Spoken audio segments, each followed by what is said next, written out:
1610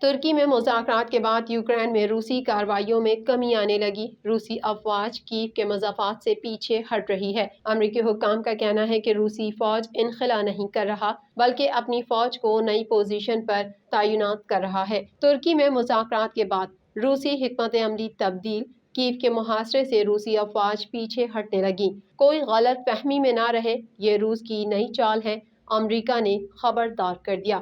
Istanbul میں روسی وفد کے سربراہ کا کہنا ہے کہ وہ کیف پر حملوں میں کمی لا رہے ہیں۔ روسی فوج کیف کے محاصرے سے پیچھے ہٹ رہی ہے۔ دوسری جانب روسی طیاروں نے میکولائیو شہر میں ایک سرکاری عمارت پر بمباری کی۔ حملے میں عمارت زمین بوس ہو گئی، 7 افراد ہلاک اور 22 زخمی ہو گئے۔ یوکرینی صدر کا کہنا ہے کہ ملبہ ہٹایا جا رہا ہے، ہلاکتیں زیادہ بھی ہو سکتی ہیں۔ روس نے یوکرین کے دارالحکومت کیف اور دیگر شہروں پر حملوں میں کمی کا اعلان کیا ہے۔ روسی حکام کے مطابق حملوں میں کمی کا مقصد یوکرین اور روس کے درمیان جنگ بندی کے لیے ہونے والے مذاکرات میں باہمی اعتماد کو بڑھانا ہے۔ غیر ملکی میڈیا کے مطابق یوکرین میں جنگ بندی کے لیے کئی ہفتوں بعد یوکرین اور روس میں مذاکرات ترکی کے شہر استنبول میں ہو رہے ہیں۔ مذاکرات میں یوکرینی حکام نے روس سے ہزاروں شہریوں کا انخلا یقینی بنانے کے لیے جنگ بندی کا معاہدہ کرنے کا مطالبہ کیا۔ یوکرین نے عالمی ضمانتوں کے ساتھ غیر جانبدار حیثیت اختیار کرنے کی تجویز بھی پیش کی ہے۔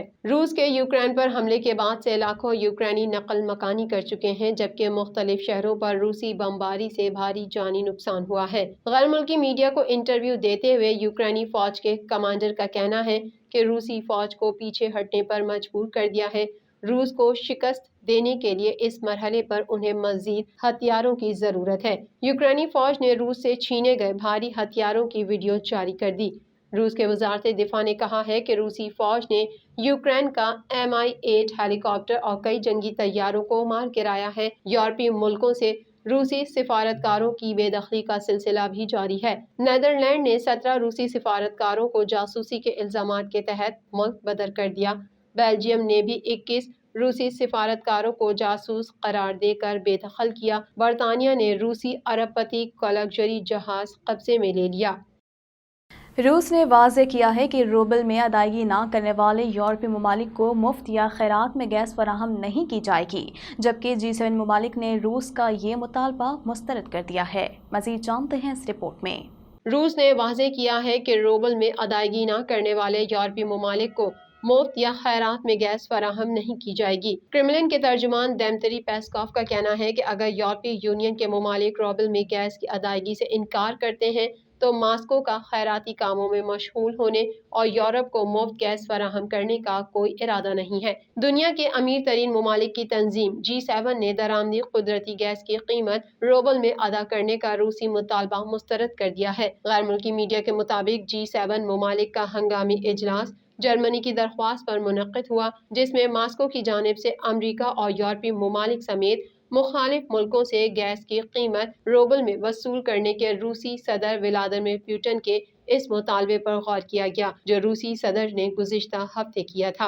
اجلاس کے حوالے سے جاپان کی وزارت معیشت کے عہدیداروں نے بتایا ہے کہ G7 اجلاس میں شریک وزراء نے اس بات پر اتفاق کیا ہے کہ روسی صدر کا مذکورہ مطالبہ موجودہ معاہدوں کی صریح خلاف ورزی ہے، کیونکہ بیشتر ادائیگیاں ڈالر یا یورو میں کی جا رہی ہیں۔ اجلاس میں شریک وزراء نے اس بات پر بھی اتفاق کیا کہ وہ اپنے اپنے ملکوں کی کمپنیوں سے روسی مطالبہ نہ ماننے پر زور ڈالیں گے۔ جاپان کے وزیر معیشت ہوگی ادا کوائچی نے اجلاس کے بعد کہا کہ G7 ممالک کو متحد ہو کر دنیا کو غیر متزلزل پیغام دینا ہوگا۔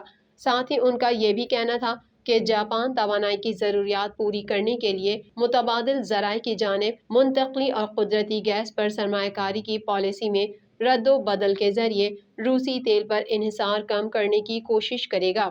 اسی حوالے سے وزارت معیشت نے مزید کہا ہے کہ روس کے مشرق بعید میں واقع قدرتی گیس کے منصوبے سخالین 2 سے متعلق ادائیگی روبل میں کرنے کا ماسکو کی جانب سے مطالبہ نہیں کیا گیا ہے، اور جاپان کی بڑی تجارتی کمپنیاں اس منصوبے میں شامل ہیں۔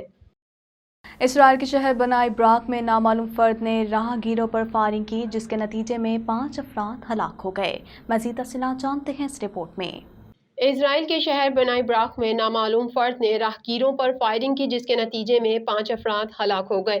اسرائیلی میڈیا کے مطابق پولیس حکام نے خدشہ ظاہر کیا کہ حملہ آور مغربی کنارے سے اسرائیل کی حدود میں داخل ہوا ہے۔ پولیس کا یہ بھی کہنا ہے کہ حملہ آور مغربی کنارے اور اسرائیلی حدود پر ناقص سیکیورٹی کی وجہ سے داخل ہونے میں کامیاب ہوا۔ پولیس نے کہا ہے غالب گمان یہی ہے کہ حملہ آور اب بھی بنائی براق میں ہی موجود ہے۔ پولیس ترجمان ایلی لیوی کا کہنا ہے کہ اس بات کا بھی قوی امکان ہے کہ حملہ آور کے ساتھ اس کا کوئی ساتھی بھی موجود ہو، تاہم افسران جائے وقوع پر موجود گاڑیوں اور گھروں کی تلاشی لے رہے ہیں۔ واضح ہے کہ آج رات 5 افراد کی ہلاکت سے قبل اتوار کو بھی حدیرہ میں فائرنگ سے 2 افراد اور گزشتہ منگل کو بیر شیبہ میں فائرنگ میں 4 افراد ہلاک ہوئے تھے۔ ایک ہفتے میں نامعلوم افراد کی فائرنگ سے ہلاک شدہ اسرائیلیوں کی تعداد 2006 کے بعد سب سے بڑی تعداد ہے، جب تل ابیب میں ایک خودکش بس بم دھماکے میں 11 اسرائیلی ہلاک ہوئے تھے۔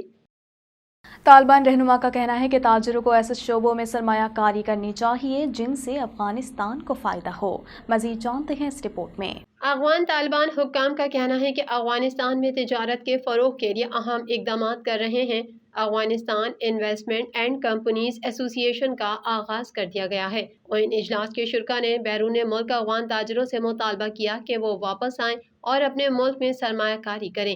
اس موقع پر تاجر رہنماؤں نے افغانستان میں اتحاد کی فضا قائم کرنے کا بھی عزم کیا۔ افغانستان کے تاجر خوش ہیں کہ یونین ان کے مسائل کو کم کرے گی۔ انہوں نے اسلامی امارات سے مطالبہ کیا کہ وہ تاجروں کی سلامتی پر زیادہ توجہ دیں۔ کابل میں ہونے والے اوئن اجلاس میں ملک بھر سے تاجروں کی بڑی تعداد نے شرکت کی۔ افغان ٹریڈرز یونین کے ڈائریکٹر محمد باز غیرت کا کہنا تھا کہ ہم افغانستان میں اتحاد لانے کے لیے کام کر رہے ہیں۔ ان کا کہنا تھا کہ دشمن کی جانب سے پروپیگنڈے کیے جاتے ہیں اور انہیں یہ ذہنیت دی جاتی ہے کہ اسلامی امارات آپ کے لیے اور آپ کے سر و مال کے لیے خطرہ ہے، جس کی وجہ سے تاجر ملک چھوڑ دیتے ہیں۔ وزیر مہاجرین خلیل الرحمان حقانی نے کہا، ہم نے کچھ تاجروں کو سرحدوں پر غیر معیاری مواد بناتے دیکھا ہے۔